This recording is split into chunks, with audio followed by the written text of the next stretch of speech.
Hello, everybody. Good morning and welcome to Live at the Waterhole. Where first up, we've got lots of elephants here at Jamala in the wonderful Madikwe Game Reserve of the Northwest Province of South Africa. My name is Ralph Kirsten, and as per usual, what does the bush hold in store for us today? Well, first up, as I've said, lots of elephants here, so I'm sure we're going to see lots of interaction going on with them. And also, as per usual, please don't forget that this is a live and interactive experience, so we'd love for you to jump on board with us and send us through your questions and your comments. You can do that by going on the WildEarth website and registering. You can also join the conversation on X, formerly known as Twitter, using the hashtag WildEarth as it appears on your screen. Whatever it is, wildlife related, please send it through. You saw there that bull arrived and seemingly he didn't have too many friends.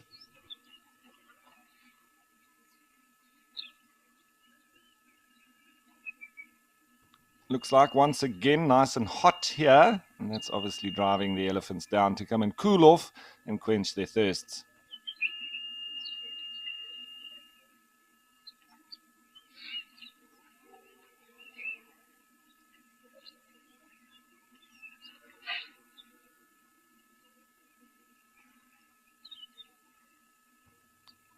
A little bit closer up on them, and this is the preferred drinking spot where the fresh water is coming out. It gets pumped into the pan at that spot. You see there's a couple of individuals also lying down and enjoying the mud, the youngsters.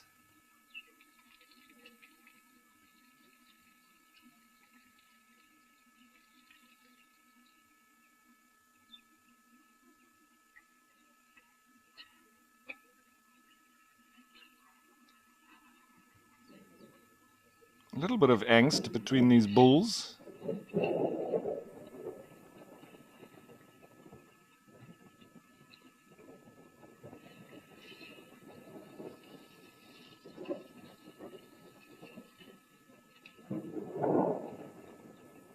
And those individuals just behind that little island really getting stuck in the mud there.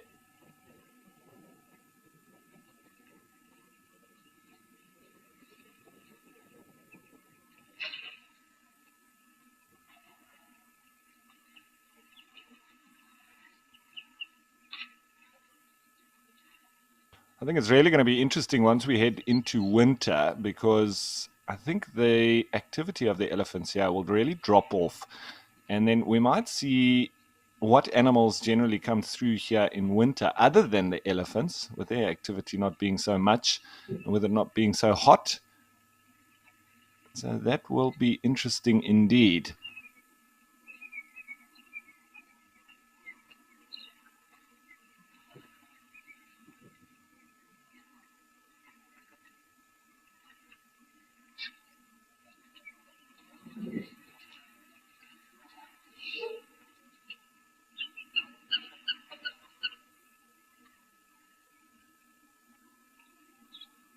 So, Mr. Bill the Bull, Myrtle Beach, first up, saying good morning, Leander and Mr. Ralph. I'm up way too early. Can't wait to see the sights over there in South Africa. Welcome aboard, Bill. Lovely to have you with us.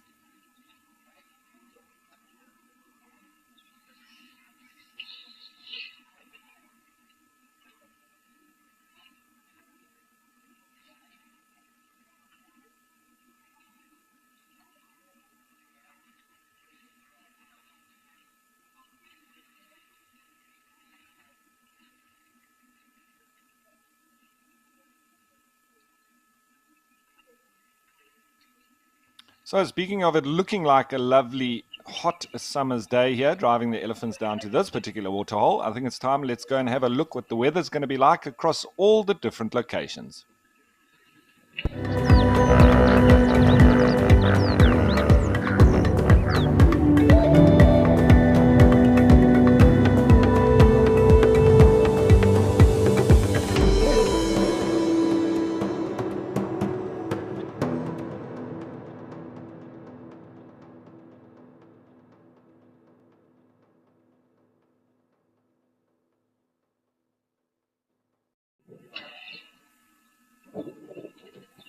So it seems like it's hot all round, which does bode well for lots of animals coming down to drink. However, it does mean that the chances of us seeing predators does diminish, but you never do know.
So a question coming through from Teza asking, what is the average lifespan of most of the big cats?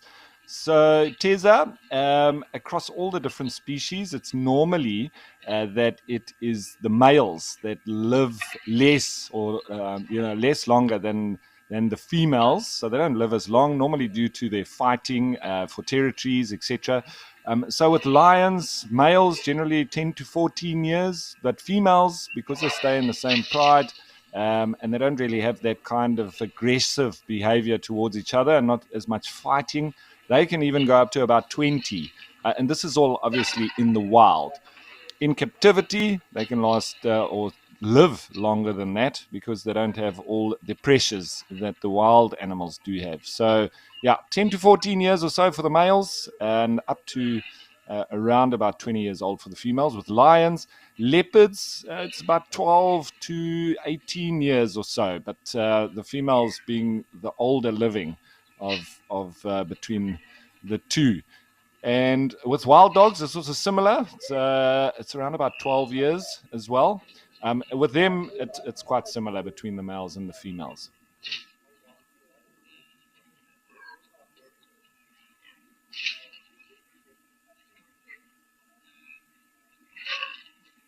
Then Patisse McGargan saying hello, everyone, and hello back to you, Patisse. Tina saying good morning. Good morning. Good morning. Tina also says that it's her first time watching live at the Waterhole. Welcome aboard, Tina. I hope you enjoy the show.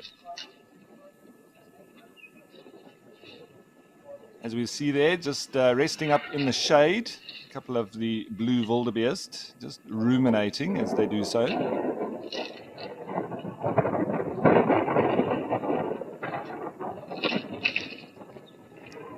There's a couple of impala rams and some more also just trying to find a gap to get a drink.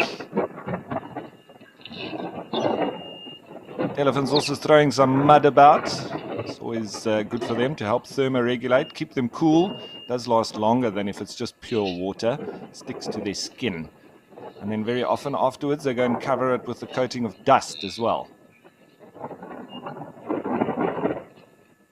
There's a little baby just trying to roll in and around the mud.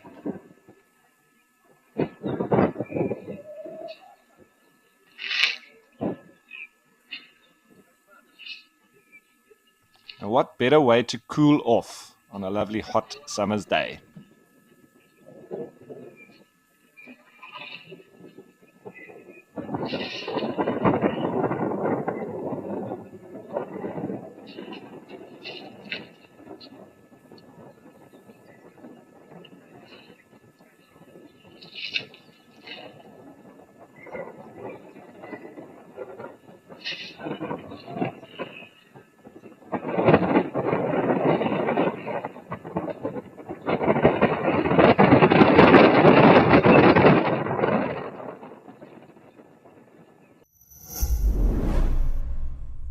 If you are a driven nature enthusiast with a background in communications, then this message is for you. WildEarth is calling for volunteers to moderate our web and social media chat platforms during our live broadcast. Do you keep up with the latest trends on social media? Do you have quick fingers and a sharp eye? Then we're looking for you. To apply, email your CV to us at jobs@wildearth.tv. Join the WildEarth team today. WildEarth, connecting with nature.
Right, so now that we're looking at the zebra, always very photogenic. I would say one of the most photogenic animals out there, especially when you get them in this kind of scenario. The best photos do come when there's little to no wind and they're drinking like this, and you get that mirror effect, and there's lots of them lined up together. But with that, does anybody know where the origins of the word zebra come from and why they're called that? Well, I've found a lovely little blog on Safaria, and they say that the origin of the word zebra comes from Old Portuguese, which was spoken off the east coast of southern Africa, and it's pronounced zebra with a V, and the word is believed to translate to wild ass. And there's a lot of a sense as zebra are members of the equine family and do have that characteristic stubborn trait. So that's something unusual that not most people, well, not many people know about. And we call them the collective noun that's either a dazzle, a zeal, or a cohort.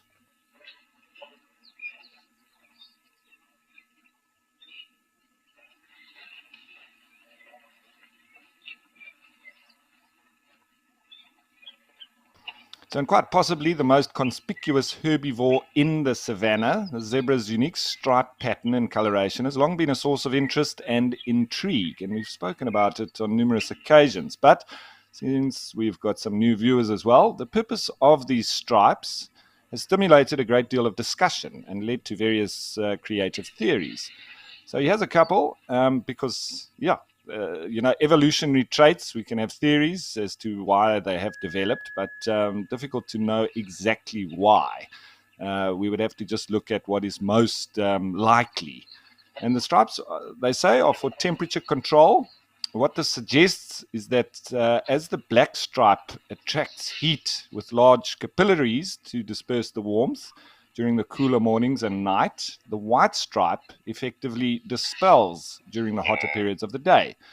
The reality is, however, that we have witnessed these animals out in the savannah with other species and seemingly don't see how the stripes are comparatively used as temperature control, because you've got, both sides of that coin, which then makes it a little bit difficult to say that it either keeps them warm or cool, because they've got seemingly a similar amount of both colors.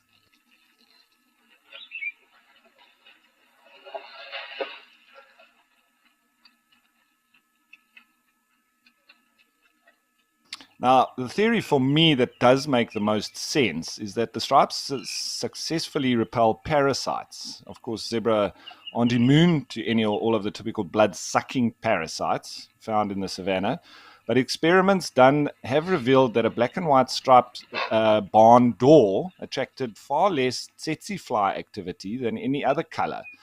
But the reality is that tsetse fly live in woodland savanna and not grassland savanna. So it does make sense, but once again, it's pretty much a theory. And then the stripes could also possibly offer a disruptive form of camouflage.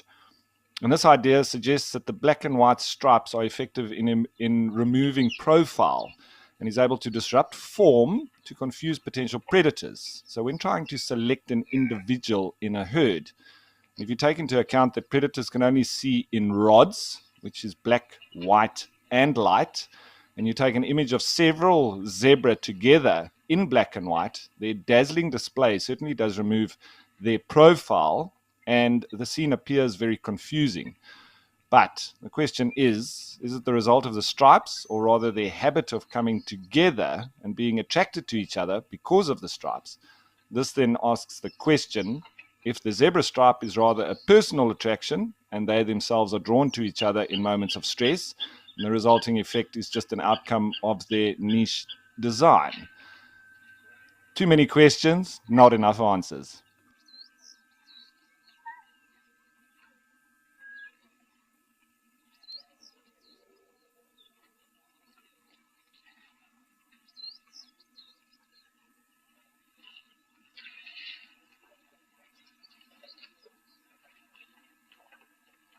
So, Marisa Lowe says, "Hey Ralph, long time. The heffalumps at the Waterhole is adorable." Yeah, especially these little furry fellows. Lots of stripes, a little bit nervous of the water, but I'm sure we'll be getting in for a drink. Looks like eating a bit of the mineral salts there next to the Waterhole as well. And Bill saying that just wants to let me know that he always enjoys the inside joke of how us South African folks pronounce his name. He still thinks that we say bull, and his name is Bill, but I call him Bill the Bull. So there you go. And Wildflower Ansi asking, the nature is so peaceful, loves the waterholes. Comment more so. And Crafty Jacks, hi, it's lovely to be at the Waterhole. Lovely to have you with us, Crafty Jacks. We can hear this pigeon now that I think is nesting just next to the camera. I often see it sometimes as it's coming in.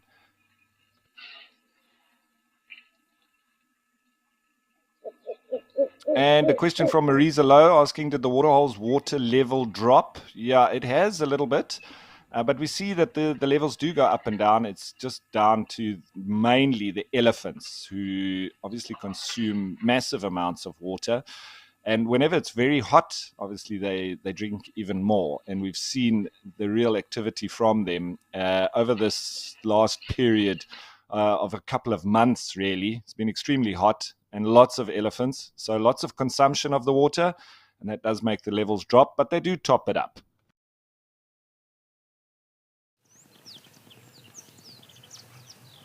So just a frozen screen there. So we'll just we'll work that out. But in the meantime, we've headed over to Namibia. And just as I was speaking of the Etosha National Park, well, here we are at Okokuyu, the most visited of all the waterholes in Etosha National Park. However, it is now in the rainy season, and we have experienced lots of rain here over the last little while. So the animals do disperse, and we can expect not to see the likes of elephant and giraffe in any big numbers. We might have the odd individuals coming through. In the dry season, this waterhole can be packed. But at least we've still got some springbok and some oryx. We might, if we're lucky, get to see some black-faced impala. Looks like there may be a female kudu on the opposite side, and some more animals thinking about coming down. There's a couple of zebra there.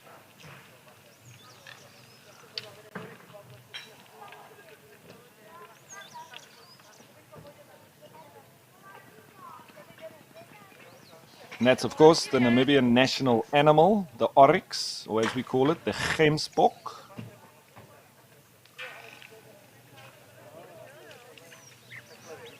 There's a female kudu just behind that oryx that's drinking in the water. And people always want to know why the animals aren't scared of the water here. It is because there aren't any crocodiles, and there haven't been for thousands of years. Ever since the Kunene River was diverted to the ocean and it left this inland sea to dry out, and hence all of these calcrete rocks were mineral deposits. But with the river now going to the ocean, there's still crocodiles in the Kunene River, but there aren't any crocodiles in Etosha whatsoever. There just isn't enough water. And there also isn't any buffalo because of that as well, or hippos. Just not enough water.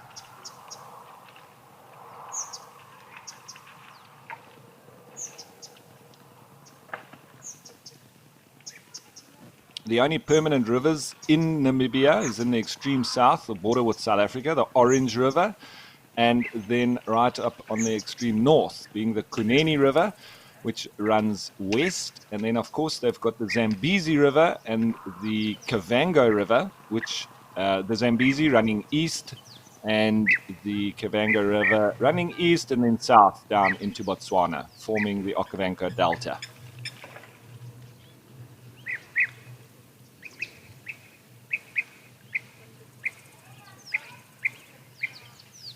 You can hear those European bee-eaters calling, and they've been present the last few days.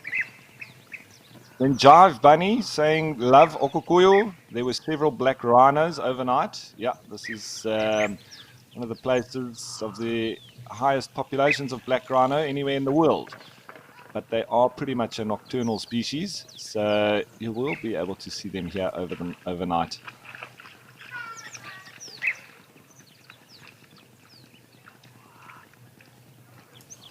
The most that I've witnessed in person being here was 16 black rhino, all here, all at once. It was an incredible sighting.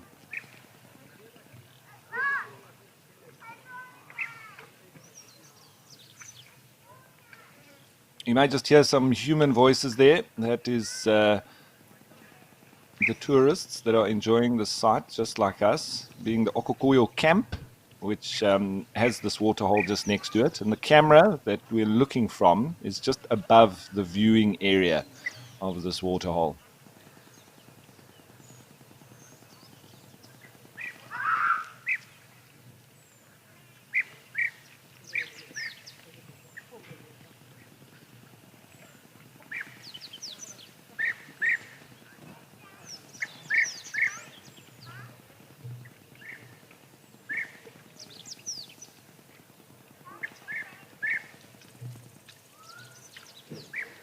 For me, there's a couple of animals that creatures of habit at this waterhole. I'd say for black rhino, it's generally the best in my experience around sunset and into the night, but then also around sunrise.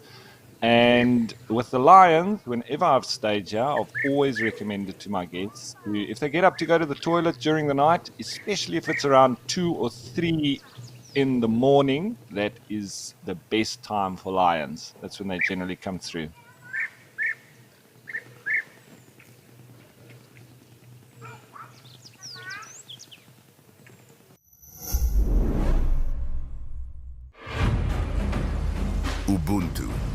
am because we are. A new dawn for the fastest growing continent on the planet. Be part of Africa's Web3 awakening.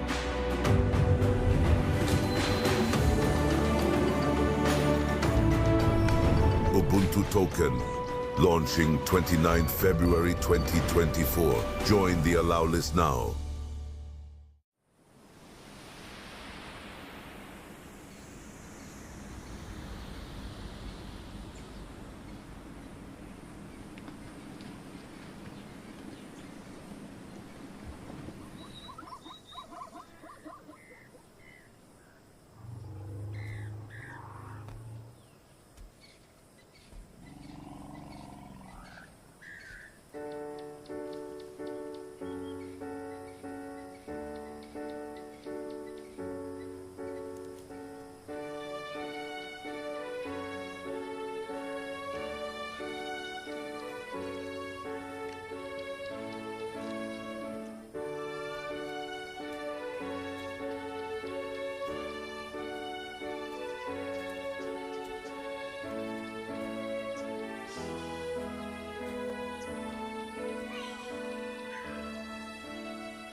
Often get asked what's the difference between an impala and a springbok. Well, there you can see two next to each other.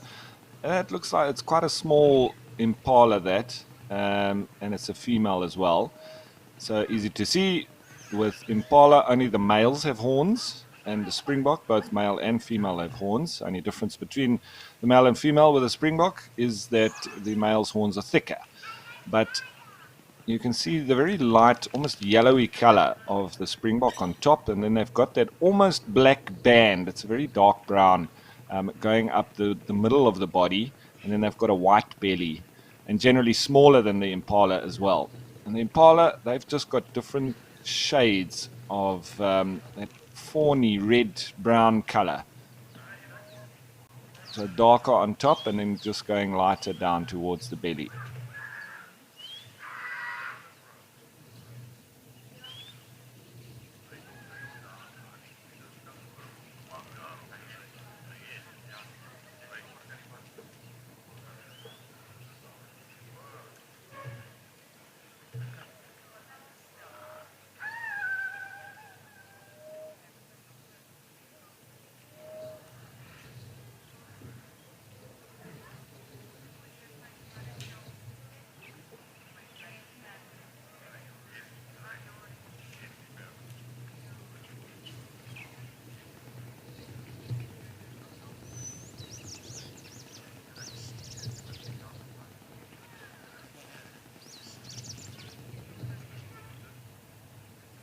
Okay, so always nice to stop in here at Okokuyo, and nice to see that there's quite a few more animals than usual at this time of the year. And I'm sure we'll come back at some stage, but for the time being, I think let's head back to Jamala.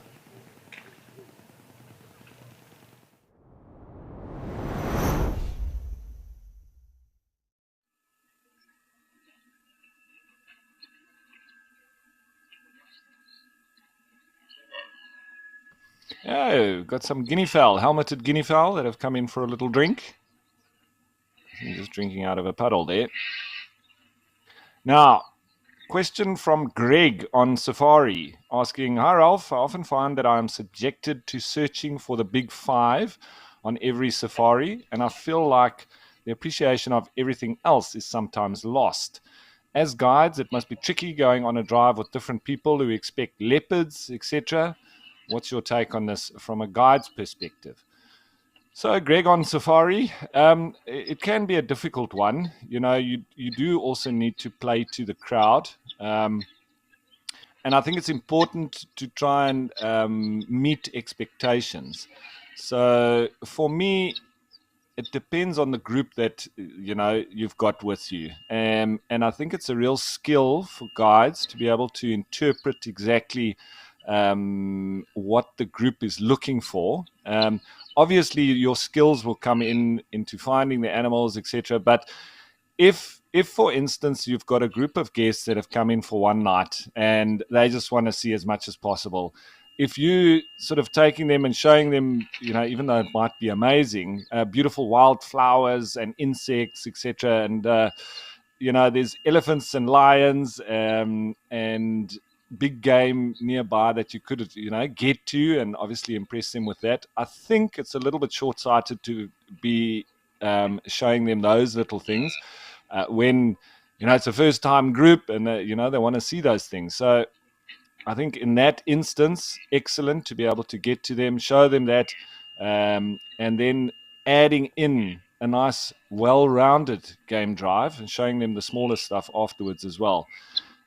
You can disappoint a group, and I've seen excellent guides, very skillful, make this mistake on many occasions and going to show people things that I find amazing, but it's because we get to see it every single day that we look for the out of the ordinary, which people won't always realize. And they're more interested in going and seeing the elephants, the giraffe, the zebra, the impala, and you can just feel the excitement. For instance, like the first day when I used to drive into Etosha with a group that I've had for 10 days previous, we've headed to the south, the Sossus Vlei, and seen all the sites in the south, and then come up and eventually getting to Etosha. The moment you drive into the reserve and you see zebra, the cameras just start clicking. It's like the paparazzi. But it takes about 15 kilometers to get from the gate of Etosha to Okokuyo. And by the time we get there, they've already taken 100 photos of impala and springbok and zebra, but they're pretty much over it. But you need to allow them to do that. And then later start going for the other animals like the elephants and the lions, etc. But I think, as I say, for me, the best way was always to read the crowd, read your guests, and deliver on expectations, but also manage those expectations. And not saying that we will see lions, we will see leopards, when the potential is that you might not, because then if you don't find them, they're going to be disappointed. So I try to rather always say that, and be realistic in the chances. But if we do find them, it's always going to be a bonus. So it's a real skill, and I think that being a guide is more people skills than the animal skills. I think that is actually the easier side of things, and it's just managing people and being an entertainer and managing expectations, I think, is the biggest skill levels required.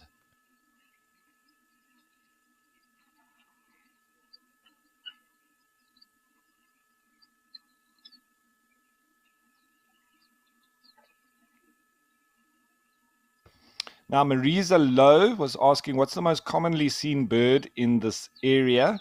Marisa, at Okokuyo, if you were asking about there, I'll do both. Okokuyo, There's a couple of birds. There's a number of the pied crows, which are around that waterhole. We often have nests of the sociable weavers, so they're around, but they normally get busy during the middle of the day, so we don't really hear too much of them currently.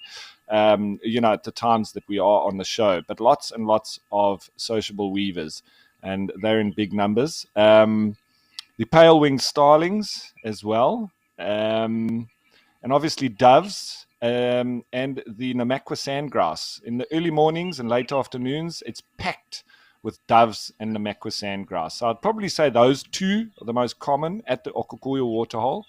And then the sociable weavers and the crows and, the other species as well. There we see European bee-eaters, but that's seasonal. So there's lots of them around currently. The Egyptian geese, we do see them at pretty much all of the different waterholes, as well as blacksmith lapwings, and that includes here in Madikwe.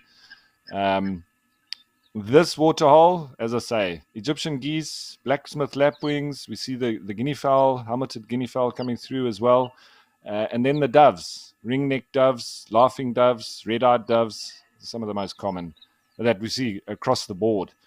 I would have to say, if we had to take all of the waterholes that we go to currently, it would have to be blacksmith lapwings, the Egyptian geese, and then the different doves.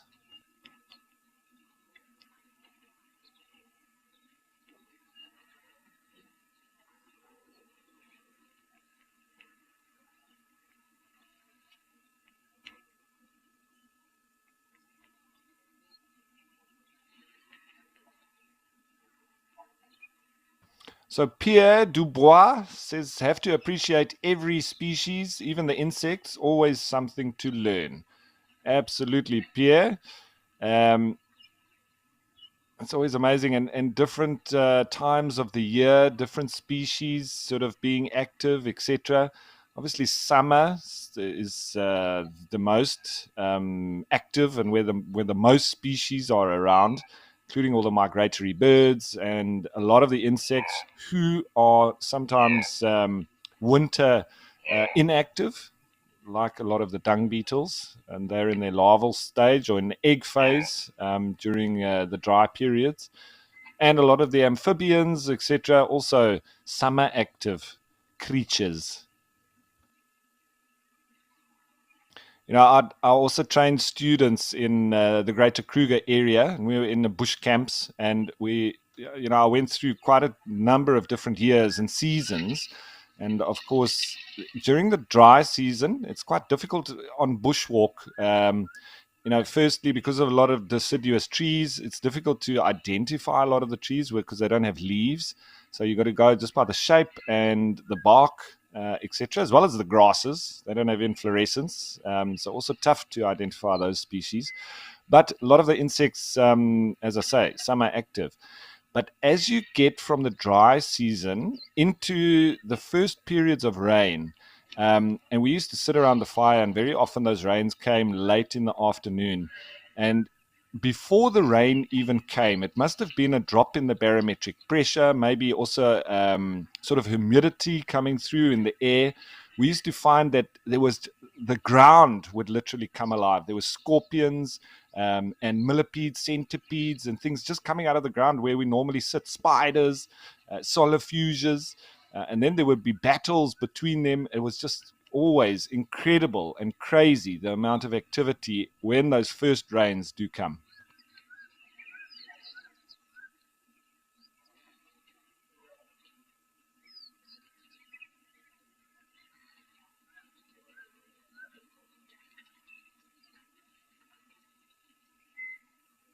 So Catherine saying time for rain. Animals can maintain temperature body well, I'm guessing. Yes, Catherine, some better than others. Elephants, they've got a lot of adaptations to help with this. Obviously, they've got a huge surface area exposed to the sun. So this is the reason why when it is very hot, you find them coming down to the water to really help with this thermoregulation. Obviously, the animals seek the shelter of shade. As you can see, those blue wildebeest lying there to help and assist them keeping cool. But the elephants, also purely because of their size, they've, I think, evolution-wise, not had to worry too much about going into the water because of, the threat of crocodiles. But because they're so big, they're still able to go in there. That's why you don't really find the other animals going into the water very much, because they very often get eaten by crocodiles if they do. So the elephants, lucky for them, they can. And they've also got those massive radiators on the sides of their heads, those ear flaps, and that's passing wind and air over that area, and a very intricate network of blood going through those ears. So it helps to cool the blood going to the brain, and that's why you'll see that they normally spray water in behind their ears first, and that helps them to cool down very quickly, and then wafting them more as well. And you can often tell how hot it is just by how much the elephants are wafting their ears too.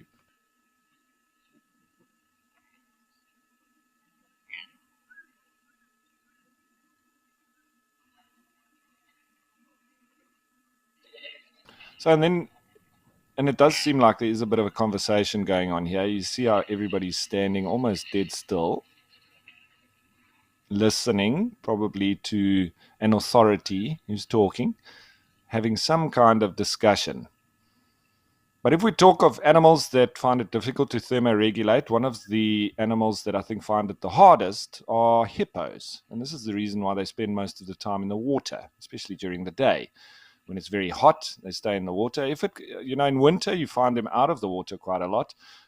It's because they can't really thermoregulate very well. It's not because they get sunburnt. They do secrete a waxy substance. It's quite red, and people often thought that they used to sweat blood, but it's actually this adaptation to the sun, being able to survive in very strong, UV rays, but more so they can't thermoregulate. So that's why when whatever temperature it is, they will counter it by either being in or out of the water.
Good afternoon and welcome to WildEarth's Bush Hub here in the Western Kruger.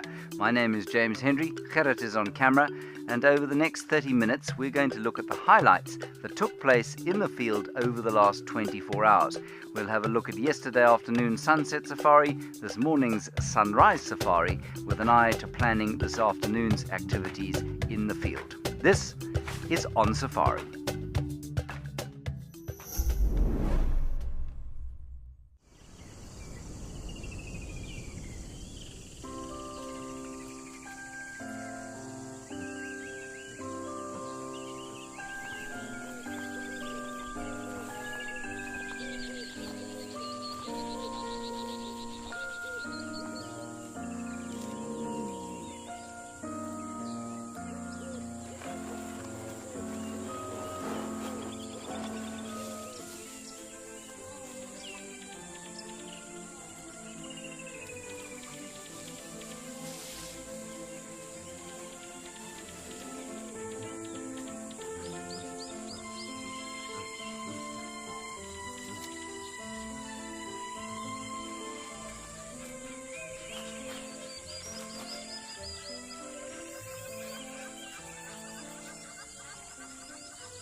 So, a comment coming through from Sandy Franklin, 69, saying, "Good morning, Ralph. I'd be thrilled just for the opportunity to be there. I don't think I would be disappointed in anything I saw." Yeah, well, you're after my own heart, Sandy Franklin. But that's the thing. It's what do people expect? What would they like to see? Sometimes it's a trip of a lifetime. They'll never get to do it again. And if they've only got a couple of days, well, you do want to try and pack in as much as possible. Get to see the elephants, the lions, the buffalo, the rhinos, giraffe, General Plains game. But I find it's often easier with guests that have been to Africa before, been on Game Drive before, to spend longer times in sightings. And then appreciate the sighting and let it evolve and see what happens. Particularly if you come across a high profile animal or species, a leopard or cheetah or lions, and they're on the hunt, then sticking with them as opposed to just staying with them for 10, 15 minutes and then moving on to go and see something else. So it all depends on the group and on the particular needs of the people within that group. I think it's very important to play to the crowd, as I've mentioned. And then obviously stopping along the way for anything interesting in between, but not to miss those high profile sightings, which, sometimes you might need to be on a Ferrari safari just to get them there. It might be a long distance to get to where the wild dogs are on the move, they're hunting, or whatever it might be. But then this just needs to be discussed with the guests, and everybody gets buy-in to the plan.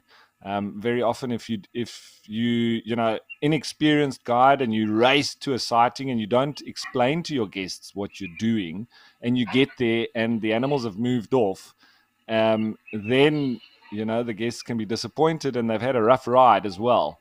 But if they understand the reasoning, then and they buy in and they agree, then you go for it. Otherwise, your communication is lacking.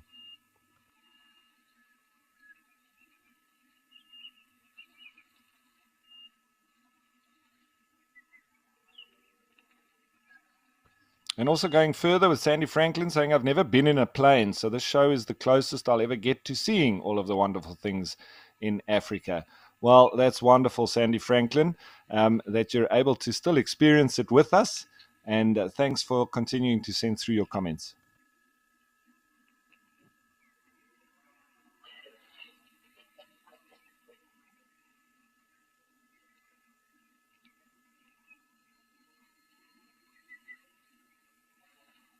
Now, Rachel K sending an interesting comment saying, "I read a short article about Bolivia proposing that nature or the earth has legal rights that can be protected by law. However, this notion is seemingly being rejected by the UK and US representation for the next COP16 summit. Wouldn't this be a step in the right direction?" Absolutely, Rachel K. I think a lot of the democratic constitutions around the world, and I know South Africa's constitution the best. And the Bill of Rights even sort of states that we have the right as humans to a clean environment, and that obviously extends to nature as well. But I think these rights are trampled upon in many cases. And absolutely, I agree with you. Wouldn't that be a wonderful step in the right direction if they had to put more rights onto nature, and saying that it's against the law to, I would say, expose it or destroy it to the levels that we have as humans.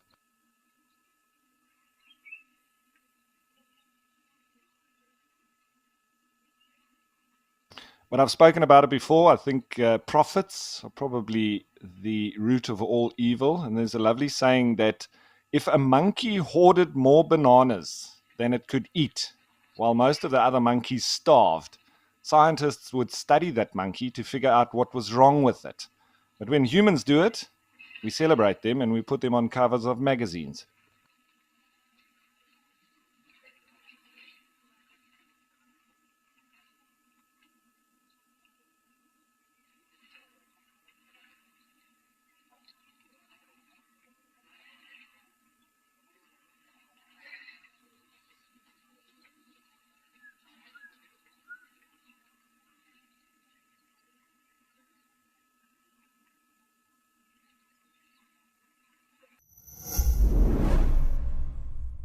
Good afternoon and welcome to WildEarth's Bush Hub here in the Western Kruger. My name is James Henry, Gerrit is on camera, and over the next 30 minutes we're going to look at the highlights that took place in the field over the last 24 hours. We'll have a look at yesterday afternoon's sunset safari, this morning's sunrise safari, with an eye to planning this afternoon's activities in the field. This is On Safari.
So I'm just seeing that elephant sort of blocking that pipe a little bit and making it spray out. It's just reminded me of, when I've lived and worked on all the different game reserves that I have, often involved with the infrastructure and fixing of camps or, whatever it might be. And on a number of different game reserves, we always had an issue with the elephants digging up the water pipes.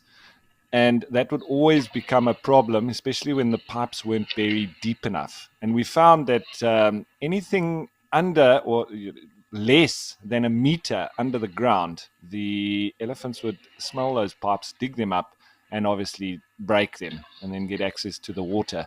So we always had to dig those pipes in deep enough that the elephants weren't able to sort of smell the water within the pipes. It's incredible. Even in a PVC or plastic pipe, they can still smell that water even up to a meter underground.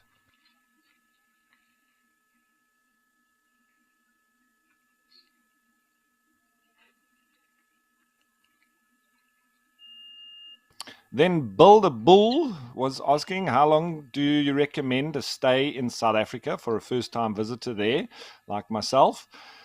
Now, Bill, it all depends on, there's a number of things to consider, obviously. The time that you have available, the budget that you have available. As we see these two male elephants just going on a little dominance display there. So yes, and what is exactly the intention that you have when you come on a trip to South Africa? Is it all safari or wildlife related? If so, then the likes of going to the Kruger National Park is probably it's the best wildlife experience you can get in South Africa, and there's all range of sort of accommodations available for different budgets. So, but I would say coming to visit South Africa, especially from an international country, 2 weeks, I would say, is a good time. 1 week you could, do the likes of Cape Town up the Garden Route, and head into, the likes of the Drakensberg a little bit, and then, spending another week in the Kruger area.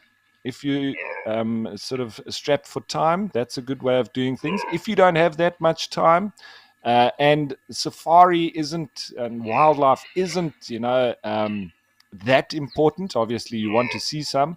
Then a Cape Town garden route and into some of the Eastern Cape game reserves. Also wonderful. You get to see all the wildlife, like the elephants, lions, sometimes cheetah, and all the general game. Otherwise, if it's purely about safari, then I would say just head straight to the Kruger.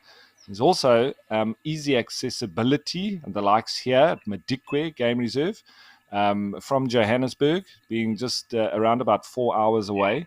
So that's also an option.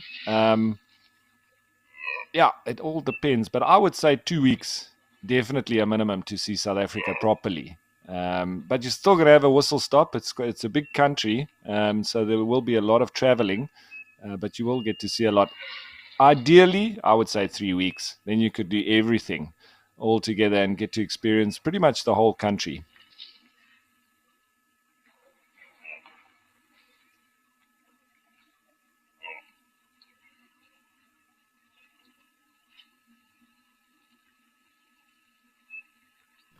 Now, Honey Badger asking, commenting, my perfect safari would be a guide and myself, and giving them free rein on sightings.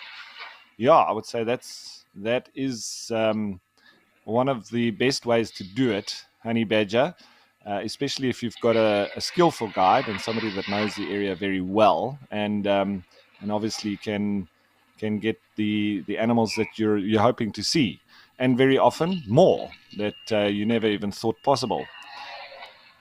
It's also important to go at the right time of year.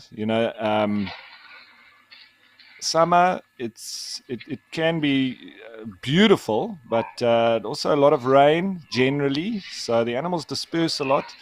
So the high season is generally in winter, when it's drier. It's easier to spot the animals through the bush, with there not being as much leaves and foliage and grass, etc. So you do see a lot more game concentrated around the waterholes. And I find it a lot, there's a lot more conflict between the animals because they're forced to come to the waterholes. So territorial animals start to fight. There's also a lot more predators that are seen near to the waterholes as well, where they sort of remain because the animals have to come through there to drink. So the potential for better sightings in winter is higher. But in summer, you've got birding is fantastic. It's the best in summer. And obviously then all the wildflowers and the foliage, etc. It's very different, but you won't have those concentrations of these mammals around the waterholes.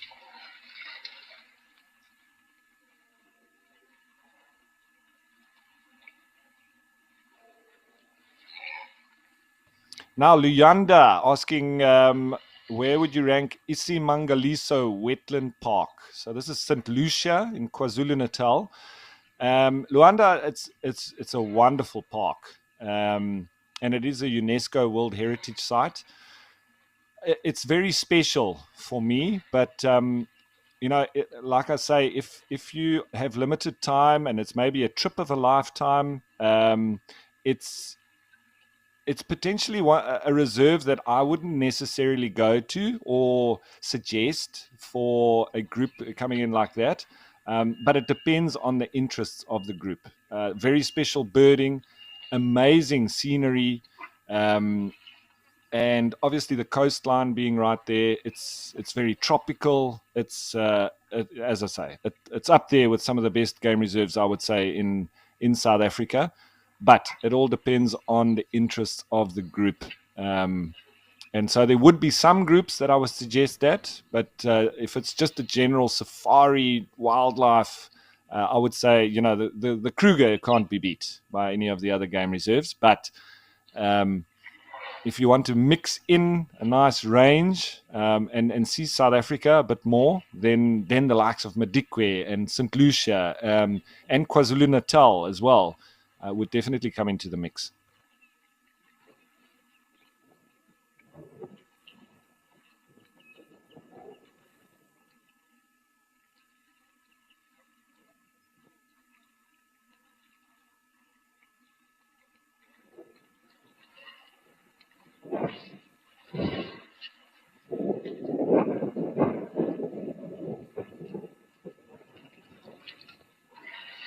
All right, so as per usual, lots of elephant activity here and lots of fun in the water, but it's not the only place. So I think it's time to head back to Etosha.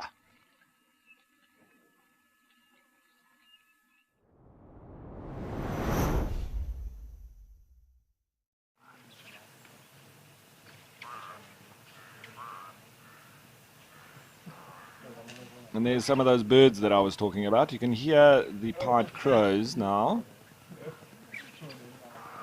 As I said, early mornings, late afternoons, those doves and the Namakwa sandgrouse, very special desert-adapted bird that. They hear sometimes in their hundreds, and they come in on the opposite bank and drink in between those calcrete rocks.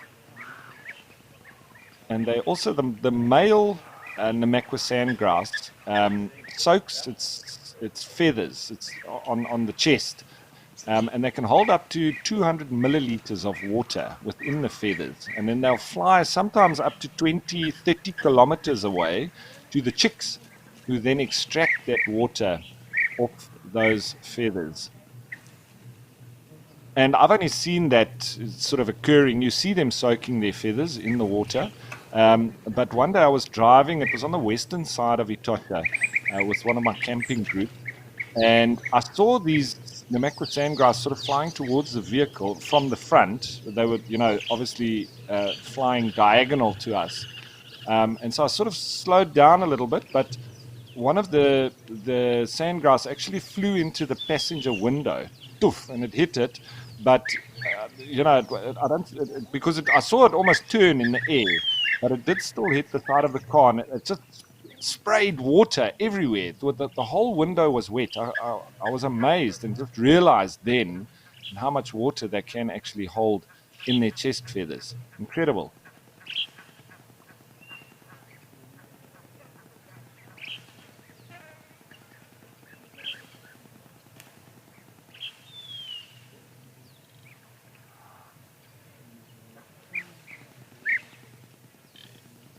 And there's an Egyptian goose on the right with the little goslings. They're just behind the springbok. They seem to be getting nice and big now.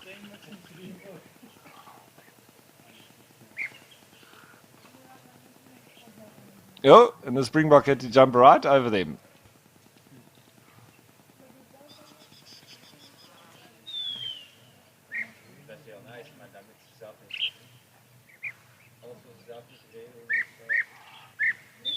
And another oryx making its way through.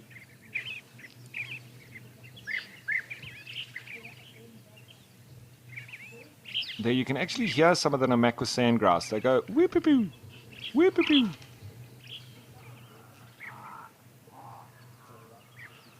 So in Sandy Franklin saying, I love Live at the Waterhole because it's much easier to get in-depth information. We'll keep sending those questions through, everybody, because, I love to get in depth in the different concepts or principles, and really helps the more questions I get, the different rabbit holes we can then go down.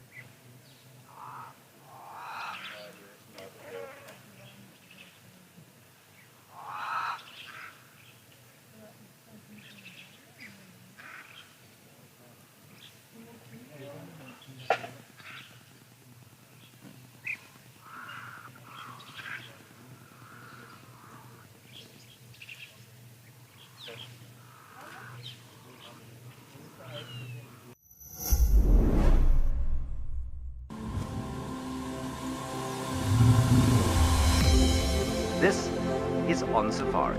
Now remember, this is live and interactive, so we'd love to hear from you. To be having these incredible experiences in this wild underwater forest. it was just one of those things which I don't think I'll ever see again in my life. Thanks for joining us on our sunrise safari.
So Rachel K was asking, what is the ideal vegetation and habitat for oryx? I see they are doing well at Amakala too. Rachel K, they are doing reasonably well at Amakala, but when we go through periods of very wet times on Amakala, they don't do very well at all, especially if they have little young ones.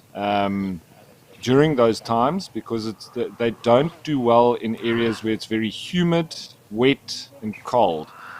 Here in the desert, yes, it can get very cold at night, but they are truly desert adapted animals. Them and the springbok, the ostriches, the ground squirrels, and there's a few other species, birds as well, like the Namakwa sandgrass.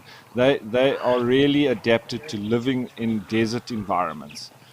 So this is ideal for oryx and right across Namibia, and hence why it's Namibia's national animal. A springbok as well, we find them in the likes of Amakala too, but it's sort of on the borderline where they can actually survive. You won't find them then going up the east coast. Because the Karoo sort of extends into the Eastern Cape, and as I say, Amakala's just on that boundary of where their natural distribution would have been. I think that there would have been a real movement naturally of oryx and springbok into the area around Amakala when it was very dry, and away then from Amakala once it became very wet. and the animals were, able to migrate back into the areas of the Karoo and then up into the Northern Cape and right across into Namibia and up there in the north.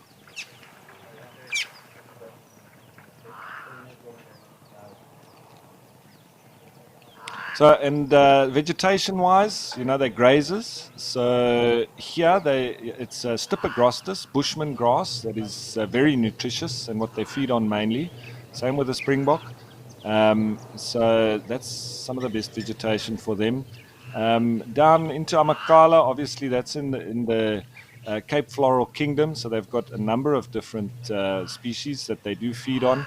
But red grass, Tumedia triandra, couch grass, Synodon dactylon, those are the species of grasses that they do prefer.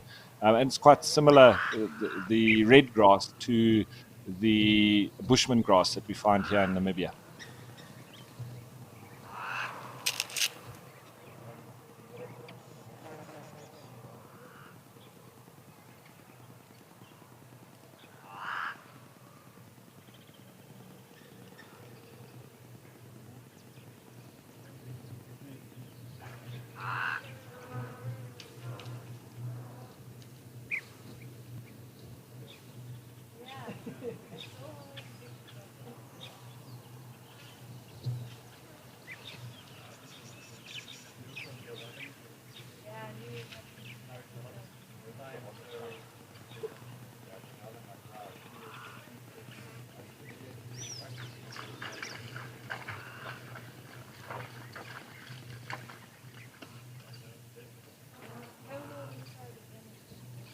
Okay, so continuing on the ping pong, I think we've pinged here to Okokoyo, but let's pong back to Jamala.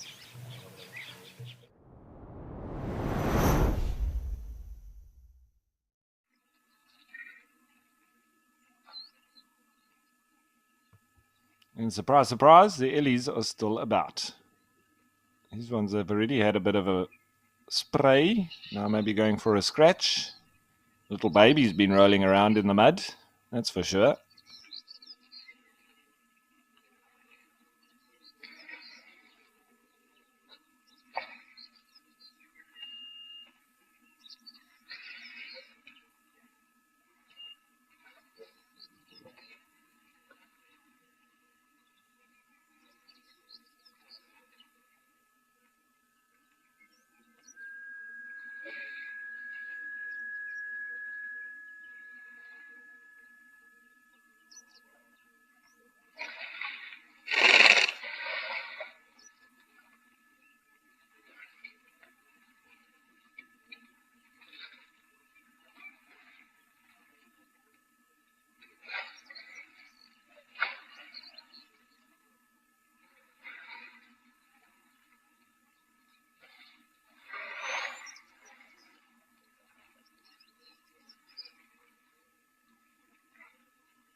So the elephants have thinned out a little bit. You see those ones just going into the shade of what I think is a leadwood tree on the left. This one's still drinking here. A couple more around. And then, of course, these impala rams that seem to have come in for a little bit of a drink and a feed. Some of that new vegetation growth in grass. It's just off of the waterhole.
So Dylan R was asking, what's the best area of Kruger to settle for camp and a good strategy to explore as much as possible in a week or so?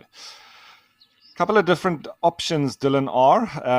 The area around Hoedspruit is always a very good option. You've got access into the Kruger from multiple entry points. And, excellent for explorations from there.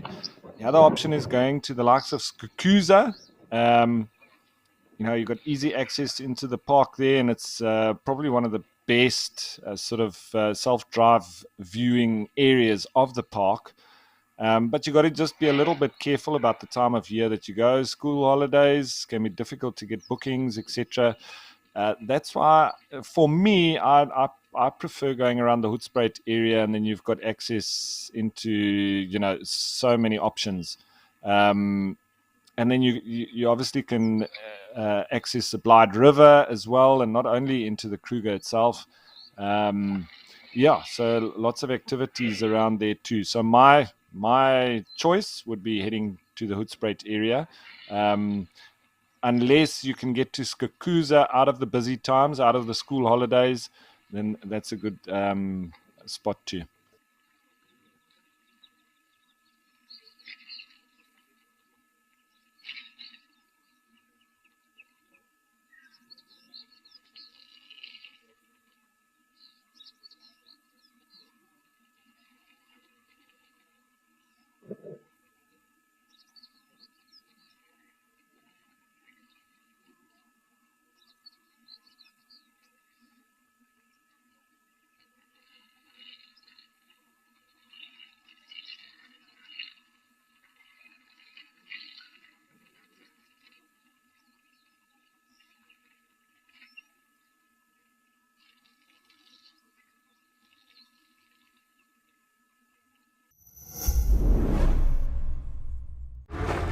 Out in the wild, life moves fast. To capture the action, you've got to be in the right spot at the wrong time. Now, incredible animal behavior, selected from amazing amateur and professional footage, to reveal the secret lives of animals in motion. This is raw nature, caught in the act.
So in Jive Bunny was saying Lower Sabi near Skukuza is gorgeous. Yep, absolutely. I really like that area too, Jive Bunny. So a good option.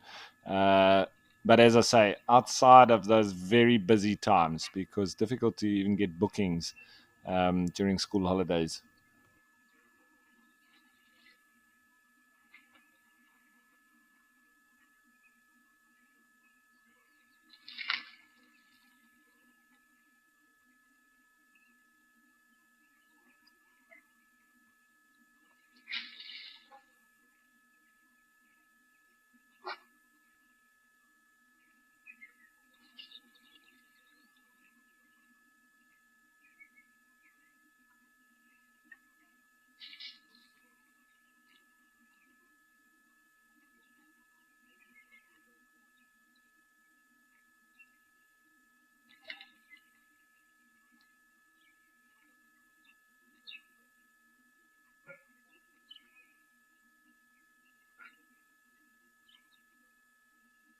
So Sandy Franklin, 69, was asking, how do male lions know which cubs belong to them? So it's an interesting question, Sandy Franklin, because obviously this also leads to the question around infanticide, which I'll get to. But generally, the males, it's mostly down to smell. And a lot of animals, most animals, will use this as their primary source of investigating different animals, etc., and recognizing them. For us, we do use a lot of sight. And you know how animals or our babies look and etc.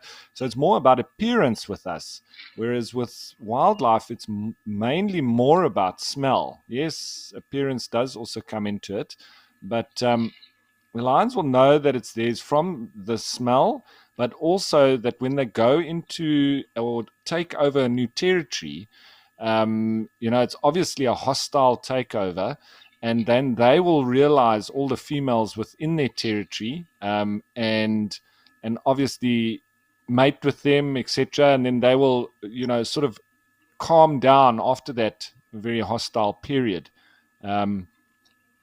But lovely article on Africa Geographic, as we just see this little standoff. I'll hang back on chatting about this further. We just see how this unfolds first.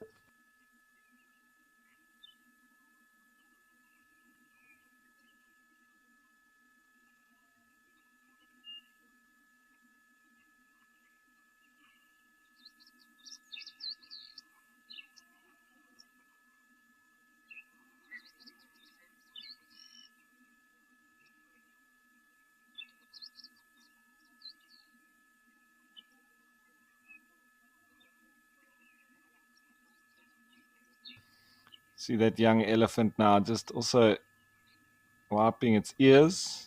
Maybe got some water in there. You see, both nervous of each other.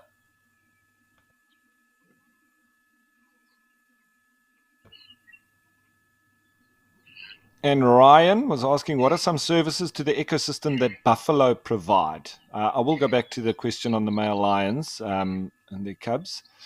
But Ryan, services that buffalo sort of provide to the ecosystem, I would say probably one of the biggest is nutrient cycling. So, they grazers, feeding on a lot of grass, much like cattle, and obviously turning that into a usable form for a lot of other organisms. So the grass is broken down very well by the ruminating digestive system of the buffalo. And then it's also added with a lot of moisture because it generally comes out in a slop. Much like cows, it's almost exactly the same. You wouldn't be able to tell the difference between buffalo and cow dung. It's identical. And I've actually proven this. I've gotten cow dung and buffalo dung and then asked students to tell me the difference, and we couldn't see anything different between them. So with the moisture and with that broken down grass and a lot of the chitin within the grass itself, dung beetles, etc., they will take that and then cycle that back into the soil. So a very big part of that process of nutrient cycling and recycling back into the soil. They obviously also then provide food for predators, mainly lions. So where there's big prides of lions, there's also good to have big herds of buffalo. The more buffalo you have, the more chance you have of having lots of lions as well. Now, it is that time where we'll also be able to get access now to the AfriCam waterholes. So that is very exciting because then we've got lots more options, and that time is right now.